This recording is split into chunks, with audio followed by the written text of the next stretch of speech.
Also new this morning, big changes are coming to a busy intersection in Lakewood. This will include a brand new look for the area at 6th and Waddsworth. 9 News transportation specialist Brianna Fernandez out live near that area. And Brianna, that bridge out there is actually deteriorating. Yeah, it is. So this project has been done in different phases throughout the year. So this specific phase 4, it is going to be a tricky one according to CDOT because of how much traffic volume that they see in this area. So improvements are going to be made here in Lakewood along 6th Avenue and Waddsworth. According to CDOT, the initial design for this phase was completed back in 2014. But it was put on hold due to the lack of funding. Now, fast forward to 2023, the federal government awarded $20 million for the reconstruction of this interchange. Some of those improvements will include diamond configuration. So this is going to allow high volume traffic to move through an intersection without increasing the number of lanes and traffic signals. It also is going to replace the bridge on 6th Avenue over Waddsworth, also install new and longer on and off ramps, plus widen Waddsworth to 3 lanes in each direction from 4th Avenue to Broadview Drive, and also include a pedestrian underpass at the 6th Avenue loop ramp. CDOT has been working diligently to improve the US 6 and Waddsworth Boulevard interchange. That interchange in the surrounding area was built in the 1950s, a very long time ago. So there's been a lot of wear and tear on the interchange and the road surrounding it since that time. So coming up at 8 right here on KTVD, we're going to talk about when we could see those final designs along 6th Avenue and Waddsworth, plus when construction could start and when we could see all of that traffic impact here. For now, I'm live here in Lakewood. Brianna Fernandez for 9 News. Brianna, thank you. Right now, CBI is asking for your help finding several Indigenous people. The first one is 15-year-old Desi Ariano. She was last seen last Tuesday on June 24th. Officials say she is 5'1" and has black hair and brown eyes. CBI also needs your help in finding 45-year-old Will Franklin Nee.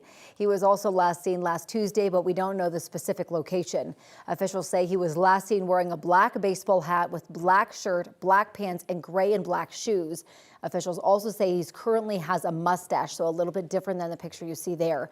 If you've seen either Franklin or Desi, you're asked to call 911 or the Denver Police Department. Their number is 720-913-2000. Right now, Denver police are asking for your help identifying a suspect involved in multiple burglaries and stolen cars in the Cherry Creek area. Officials say that they are looking for this man that you see right here on your screen. They say he committed burglaries and vehicle thefts from April to June of this year. Officials describe the suspect as a white man, average height, and to be in his 30s or his 40s. Anyone with information about the suspect is asked to call Crime Stoppers. That number is 720-913-7867. New this morning, the Denver Police Department wants to give officers facing minor discipline the option to take training instead of serving suspensions. This was first reported by our partners at the Denver Gazette. Chief Ron Thomas says it would lead to faster resolutions and reduce repeat violations, pointing to success from a similar program in Los Angeles. But critics say the plan was rushed and lacks clarity, especially about which violations would qualify. Chief Thomas says community feedback was considered, but some, like the Citizen Oversight Board, say serious offenses shouldn't be handled with just education. New video this morning shows firefighters and first responders lining the roads to honor the northern Idaho firefighters who were hurt yesterday. Investigators say that firefighters walked into an ambush, leaving 2 dead and 1 seriously wounded. And now recently released 911 audio reveals the terrifying moments after the incident. Law enforcement right now, there's an active shooter zone. They're shot. BC3's down, BC1's down. Everybody's shot up here. Law enforcement, code 3 now up here. That is absolutely terrifying to listen to. Investigators say someone intentionally set a fire on Canfield Mountain, and then they waited armed with a rifle and opened fire on the first responders who were rushing in. Officials are calling this a deliberate ambush. Investigators were able to use cell phone data to track down the suspect. A SWAT team did find the man that they believe is the suspect dead on the mountain with a gun nearby. Authorities believe he acted alone. We do believe that the suspect started the fire, and we do believe that it was an ambush and it was intentional. And yeah, we do believe that he started it, and it was totally intentional what he did.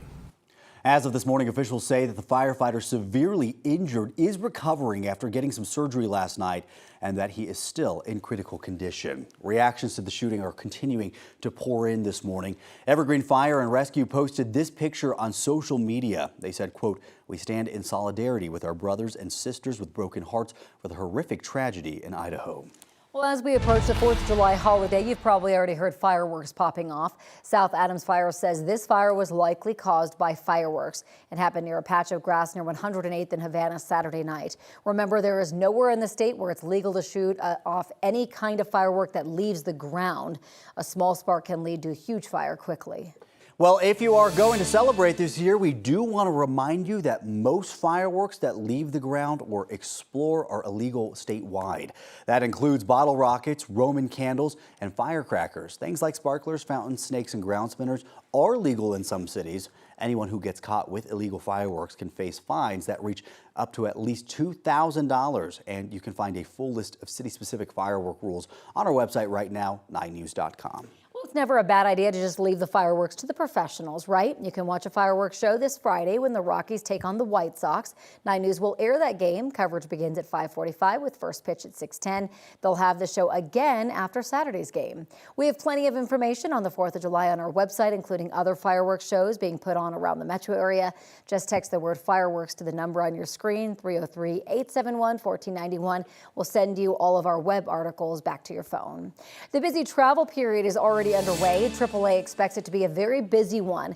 They're expecting a record-setting 72.2 million Americans to travel at least 50 miles from home over the next week. A record-setting 62 million Americans are predicted to hit the road. Nearly 6 million are expected to fly. At Denver International Airport, officials say nearly 1 million passengers are projected to pass through DIA through July 7th. Next Sunday could be the busiest day, with more than 90,000 people expected to be screened. And if you are still planning to head out on a road trip this holiday week, you're probably paying close attention to the gas prices, I bet. According to a Trilby Lundberg survey, the average retail gasoline price is up 10.5 cents a gallon from 2 weeks ago to $3.31 for regular grade.